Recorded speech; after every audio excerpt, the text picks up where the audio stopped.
When you hear the name, Jon Bon Jovi, you probably think of the famous lead singer of the rock band Bon Jovi.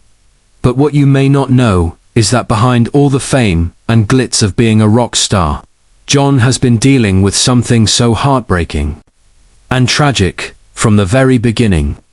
He has faced many challenges in his personal life and career, but it's safe to say that none of them have been as personal and deep as his recent health battle and heartbreaking diagnosis.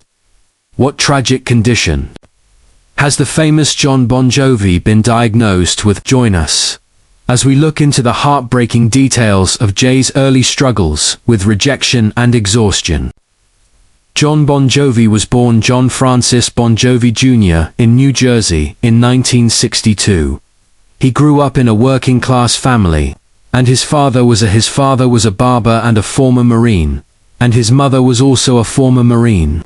From a very young age, Jon fell in love with music. He loved to sing and play instruments, and he would even constantly compete in talent shows and music contests at his school.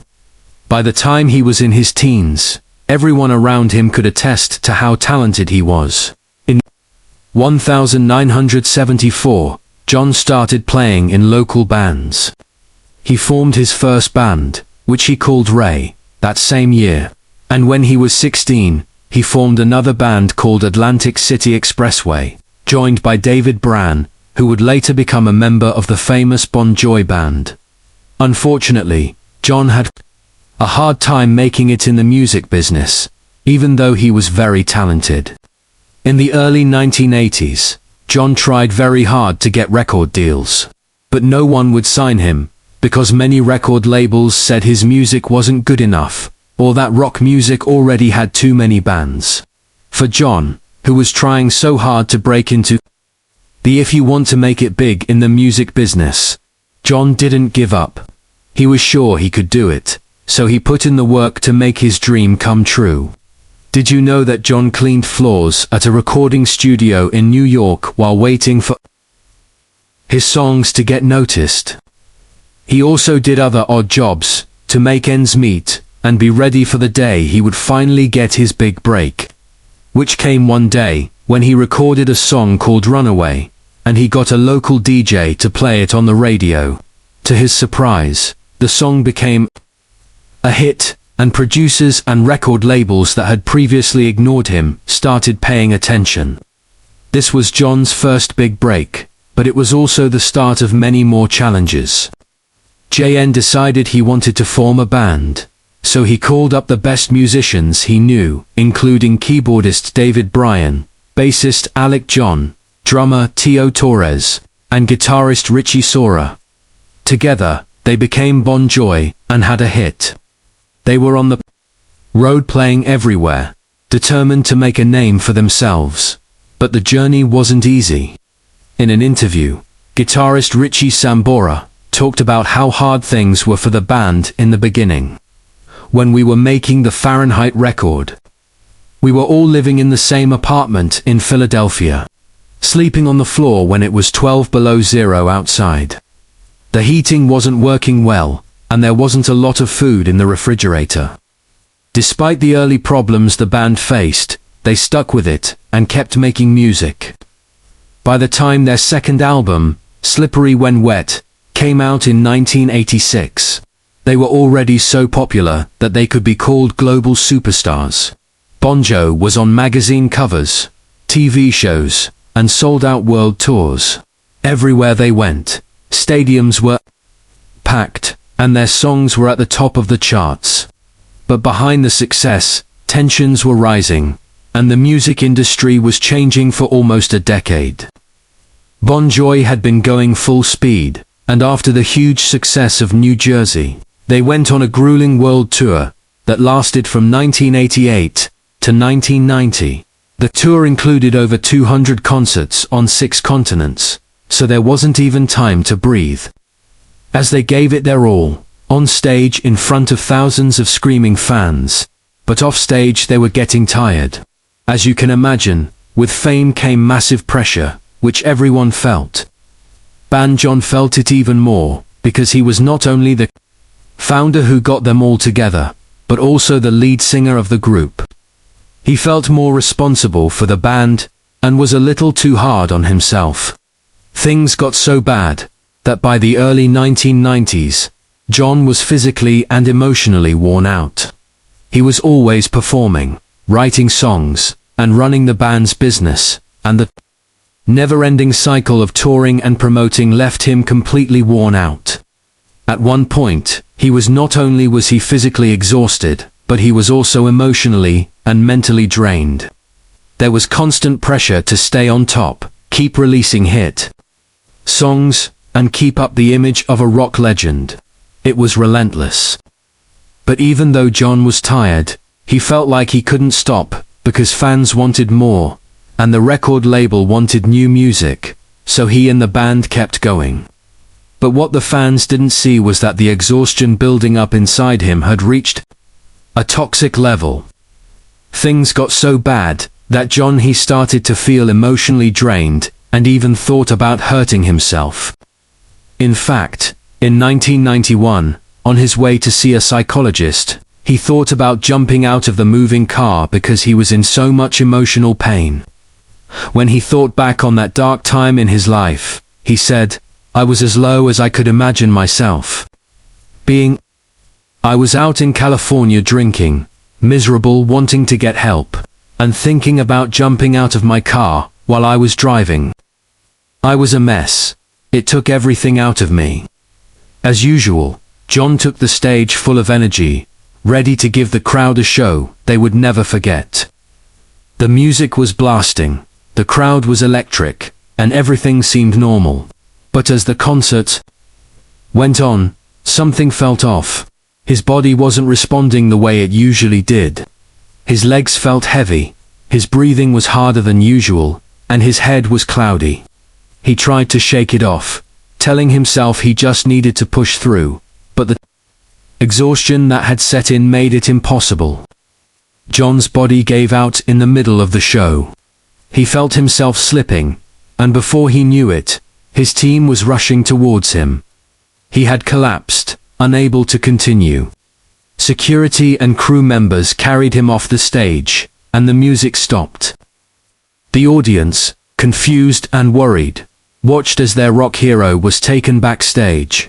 Medics checked his pulse and tried to help him recover, but his body was completely worn out from giving too much for too long without rest. John had to face the truth that night. He wasn't invincible. His body needed time to heal.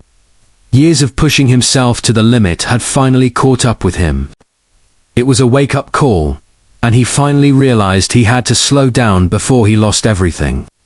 When the tour ended, the band members took a break to rest for the first time in years. They had time away from each other, but the emotional toll of constant work had already done its damage, and some band members began to question their membership. If they kept going at this rate, there would be more heartbreaking problems in the band, arguments, and almost a breakup. Even though the band was on break from touring, they were far from relaxed. Years of working non-stop had built up so much tension that even after their break from touring, the damage had already been done. John Boney, the lead singer of the band, and Richie Sambora, who had been playing music together for years, shocked fans and the public when they started to fight. Have a terrible feud that seems to have started because of stress, exhaustion, and creative differences. Jon Bon Jovi and Richie Sambora met in the early 1980s. John had the drive and vision to make it big, while Richie's raw talent and guitar skills took the music to a whole new level. Together, they made Bon Jovi one of the biggest rock bands in history. For years, they were unstoppable. They wrote songs together, toured the world, and lived the ultimate rock star life. Fans loved their bond. There was more to Bon Jovi than just a singer and a guitarist. There was a brotherhood. But as the years went by, problems began to show behind the scenes. John and Richie were fighting. John had always been the leader of the band. He made the big decisions, ran the business, and directed the music. Richie, on the other hand, often felt like his voice wasn't being heard as much as it should have been. He had also been struggling with substance abuse. Even though he eventually got over them, the stress of touring and performing took a toll on him. He wanted to spend more time with his daughter Ava, and was feeling burned out. At the same time, John, who was also tired, was determined to keep full speed ahead. He wanted to keep the band going, keep making albums, and keep touring. He wasn't going to slow down for anything. In 2013, Bon Jovi was in the middle of their Because We Can tour, and fans were excited to see them. Then, out of the blue, Richie didn't show up for a concert in Calgary, Canada. There was no announcement, no explanation, just silence. Fans were confused. Was he sick? Was it a last-minute scheduling conflict? No one knew. The shocking and heartbreaking truth came out. Richie had quit. At first, there were rumors that he had been fired. Others thought he had relapsed into substance abuse, but Richie later said he just couldn't do it. The constant touring, stress and strain on his personal life had become too much, and he needed to take a break for his own mental health and general well-being. While some fans understood Richie's reasoning, John didn't. He was hurt and angry that Richie had left the band and left him. John had expected Richie to be there for him and keep going with him, no matter what. But Richie had made a different choice, and things got pretty bad after that. A close friendship turned into a fight. Fans' hearts were broken even more when John said in interviews that Richie had quit because he couldn't handle the work. He even hints that Richie's decision was selfish and that he had let the band and the fans down. Richie responded by saying that he had given everything to Bon Jovi for 30 years and deserved the right to leave. He made it clear that his priority was his daughter and not another tiring tour. For years, they didn't talk, and this feud had such a bad effect on the band effects on Jon Bon Jovi. In a 2016 interview, John talked about how the feud affected him. He said, "It was a very, very difficult time that I haven't fully recovered from yet, but my wife has been phenomenal without her. I'm not sure how I would have coped." He also said, "Just to be clear for history's sake, there was never any fight. There was never any animus. He was never fired. It was never about that. Unfortunately, he had some problems and chose not to come back, but we were literally on the road when Sambora suddenly quit the tour in Calgary in 2013, with 80 sold-out dates still to go. He finally decided he didn't want to be on the road with us any longer, and he quit for the fans." Richie's departure was devastating. Bon Jovi wasn't the same without the chemistry between John and Richie. Things were different in the band, and fans begged for a reunion in the hopes that they could fix their relationship. But both men were stubborn, and neither was willing to do it. In a surprising turn of events, Bon Jovi was inducted into the Rock and Roll Hall of Fame in 2018, and Richie joined the band on stage for the first time in 5 years. It felt like old times as John and Richie performed together, laughing and sharing the stage like they used to. Fans were hoping that this meant a full reunion was on the way, but Richie didn't join the band again after that night. He made it clear that he was happy with his life outside of Bon Jovi, and that he didn't want to be a part of it. Going back in time, this was a very difficult and career-defining moment for Jon Boney, but not as difficult as his recent tragic health diagnosis, which has left him and his fans very upset. John's battle with vocal cord deterioration began in 2022. Fans noticed a change in Jon Bon Jovi's performances. His powerful voice, which had made hits like Living on a Prayer sound strong, seemed strained and didn't sound as strong as it used to. He could still perform quite well, but some notes were harder to reach at first. Even John and himself thought it was just tiredness from touring. His band had been on the road non-stop for decades, with only short breaks between albums and tours. But the problem didn't go away with rest. In fact, it got worse during live performances. John found it harder to hit the high notes that used to come so easily. He had to change the way he sang, sometimes lowering the key of songs, or skipping over certain vocal parts altogether. Fans started to notice that his voice wasn't the same. Some thought it was just age deep down. John knew it wasn't just the effects of getting older. He could tell something serious was going on. His vocal cords were breaking down. For a singer, losing your voice is like losing a part of yourself. It's not just a skill, it's who you are. Watching it fail was very heartbreaking. The turning point came after a show in Nashville in 2022. After the show, John thought he had given an amazing performance, so he went straight to his wife Dorothy to get feedback. Her honest answer shocked and worried him. She told him that his performance wasn't his best, and that his voice sounded different. To make matters worse, videos from the concert went viral online, and critics were harsh. Some said he should retire, while others asked why he wasn't talking about the problem in public. His wife's revelation was a devastating blow, but however, it forced him to face his illness, medically, and think about his career future. John finally got the medical answers he was looking for when doctors confirmed that he had vocal atrophy, a voice condition that makes the muscles and tissues of the vocal folds thinner, making it harder to use one's voice. In John's case, one cord had become much thicker while the other was becoming weaker, which made him sound bad during his performances. Job was shocked by the diagnosis, which made him cry and have a lot of thoughts. At one point, JN admitted that he even started to question God, wondering how he would handle losing his singing voice, which he saw as the most important thing in his life. In an interview, he said, "I pride myself on having been a true vocalist.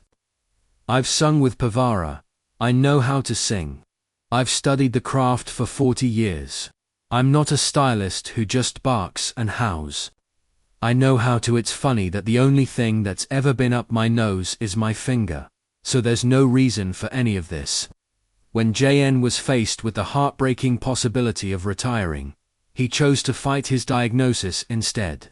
He talked to doctors, and in June 2022, he had vocal fold medialization surgery, which could help restore balance to his vocal cords and give him a chance to do what he loves to do best. But the road to recovery was long. John had to do daily vocal exercises and work closely with vocal coaches. Unlike an injured leg or arm, the vocal cords are very fragile and need extra care, patience, and sometimes surgery. John had to stay focused on breathing exercises and exercises to rebuild his vocal strength. And he even found new ways to protect his voice from further damage. He also had to change his expectations and accept the heartbreaking truth that he might never sound exactly like he did in the 1980s or 1990s. But that didn't mean he had to stop singing altogether. During this hard time, JN found comfort in fellow artist Shania Twain, who had also had surgery on her voice. Her advice and support gave him hope and gave him more strength to fight through the battle. By mid-2024, John was testing his new voice with a performance in Nashville, which marked the start of his slow return to live music. In June 2024, Bon Jovi released their 16th studio album, titled Forever, which marked 40 years in the making. People are still talking about whether or not John will continue to go on tour. But for now, JN is only concerned with putting on performances that are not just average, but also up to his high standards. JN has admitted that the road to recovery has been difficult, and in interviews, he's talked about how heartbreaking it is to struggle with something that used to come so naturally to him. But he's determined not to let his fans down, and the album he recorded after surgery is proof of that. But this vocal cord deterioration isn't the only health problem Jon Bon Jovi has had to deal with in public. Did you know that Joe was diagnosed with COVID-19 during the pandemic? In fact, some sources say that this is when he started having voice problems. Jon Bon Jovi's other medical diagnosis happened on October 30, 2021, when he was scheduled to perform at a fan event in Miami, Florida.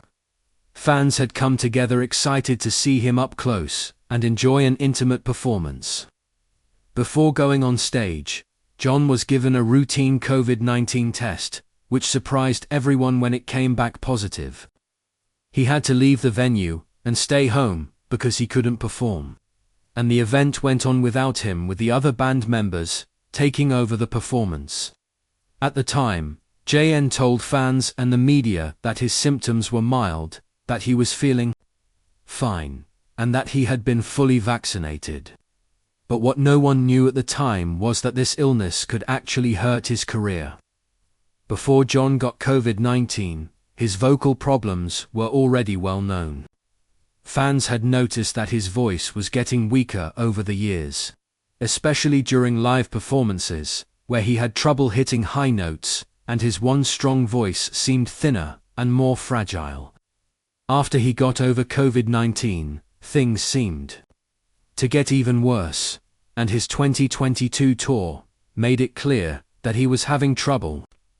Some fans started to think that the virus may have done extra damage to his vocal cords, and there is scientific evidence that COVID-19 can affect the voice. The virus is known to cause inflammation in the respiratory system, including the lungs and throat. Some singers who have had COVID-19 have reported long-term vocal problems, such as trouble controlling their breath, a loss of vocal strength, and even nerve damage. For Jon, who was already having problems with his vocal cords breaking down, the extra stress of COVID-19 may have made things worse. Even though he recovered physically from the virus, his voice may have. Jon has also had problems with his mental health in the past. When Richie Sora abruptly quit the band in 2013, Jon's personal life took a hit, and he found himself in a dark place emotionally. In an interview, JN talked about this time, saying, "There was a lot of darkness, really. I was going through a difficult period, and it felt like the weight of the world was on my shoulders." To make things even worse, Jon was in a heated argument with his record label Mercury, which had halted the release of the band's next album. This setback made his mental health problems worse, and he had to rely on his wife Dortha for support.